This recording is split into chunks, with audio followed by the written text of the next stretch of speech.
Well, everybody recognizes that theme song, and they say it's time to get your Vegas on. Firekeepers Casino on I-94 near 69. It's less than an hour from Lansing, very, very close to Kalamazoo, just about an hour from Grand Rapids, reachable from anywhere in the state. And I would think that you could watch the Derby on the flat screen TVs, throw the bones a little bit, and have a terrific Saturday there. It's Firekeepers Casino, and if you're going to do that, you might as well have a mint julep to complete the sort of Kentucky Derby tradition. John Klepper is the food and beverage director at Firekeepers Casino, and he is here with us in our American Metal Roof studio this morning. How are you? Doing fine yourself, sir. I am thirsty. I like to hear that. You remember Joe E. Lewis used to say it's post time, and what he meant was it's time to have a drink. It's always time to have a drink, isn't it? What do we know? Why the mint julep? Why is that so? If you go to the Kentucky Derby, you got to have a mint julep. Absolutely. Mint julep actually in 1938 became the official drink of the Kentucky Derby. As bourbon is the drink of Kentucky, it just became kind of a tradition for them. And with wild mint growing all over the state, they just kind of made sense together. So it's kind of like an organic farm-to-table drink. Absolutely it is. You can say it that way. You know how many they're going to serve at Churchill Downs? 120,000 of them. Yes, sir. 120,000 of the bourbon-based beverages. They have a collectible glass that it comes in too. If you ever go to, and people who go every year, they collect these little glasses, and it's the tall glass, like a kind of like the one you would put a gin and tonic in. Yes, it is. That's An old-fashioned glass. People don't. Is that what it's called? Yes, it is. People don't realize that if you're going to do it right, a certain drink goes in a certain glass. It absolutely does. For instance, a gin and tonic is supposed to go in a tall glass, right? Yes, it is. And if you're going to have whiskey, it's in a rocks glass, right? Yes, it is. See, that's why you're the mixologist at Firekeepers Casino. It's going to be, well, I'll let you say. They say it's Henry Clay, who was a senator who introduced the drink to Washington, D.C. It's spread around a bit, but this is the tradition this weekend. What is in a mint julep? A mint julep is made up of bourbon, sugar, water, and mint, fresh mint. Usually use spearmint. Bourbon, sugar, water, and mint. Yes, sir. That's it. That's it. That's pretty simple. And do you muddle the mint, or how does that? And what does it mean to muddle? Well, muddling. There's a couple different forms of muddling. You can smash. You can. Yeah, that's a great word, isn't it?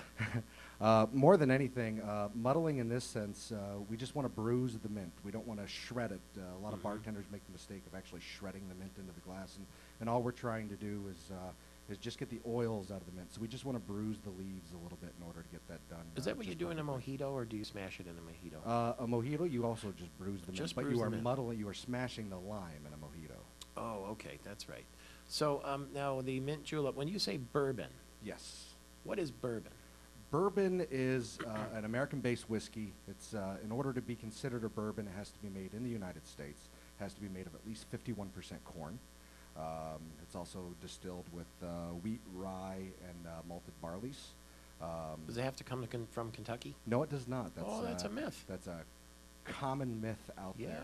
Yeah. You do need to use water from either Kentucky or Tennessee, as there's the limestone shelf there.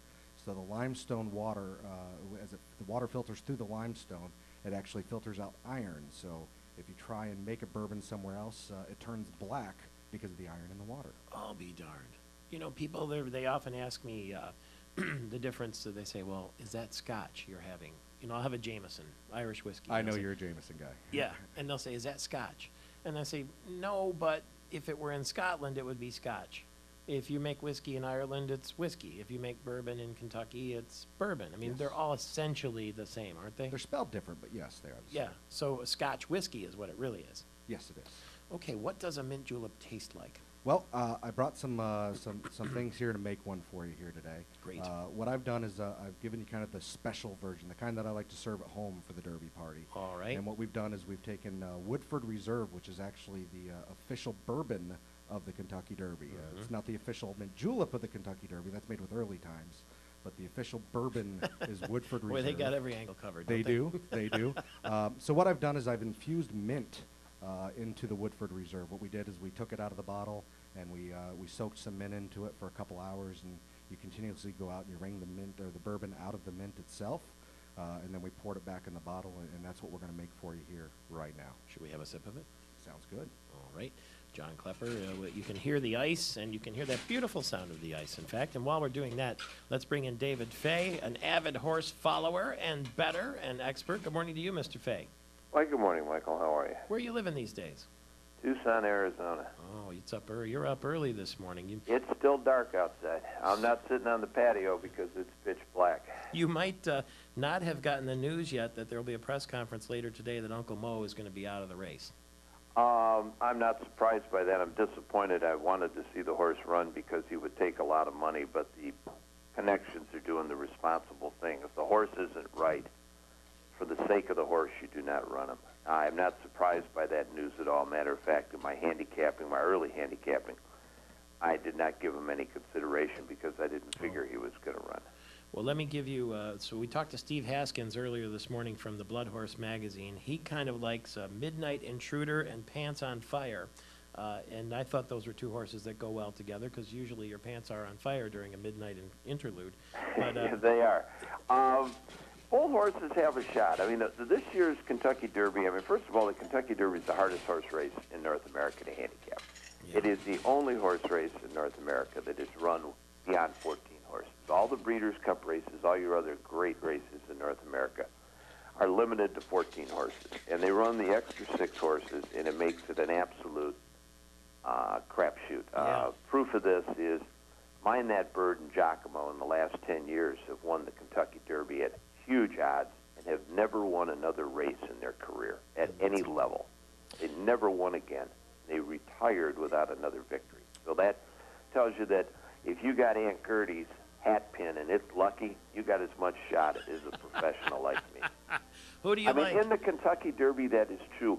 And there's a saying in horse racing that if you're betting your money, you should bet your horse and not be betting somebody else's horse. So I would never want to talk anybody off of a horse in the Kentucky Derby. Okay, you follow your instincts, and David Fay says, go for it. We'll Go. taste a minute. If you like, Go, baby, go.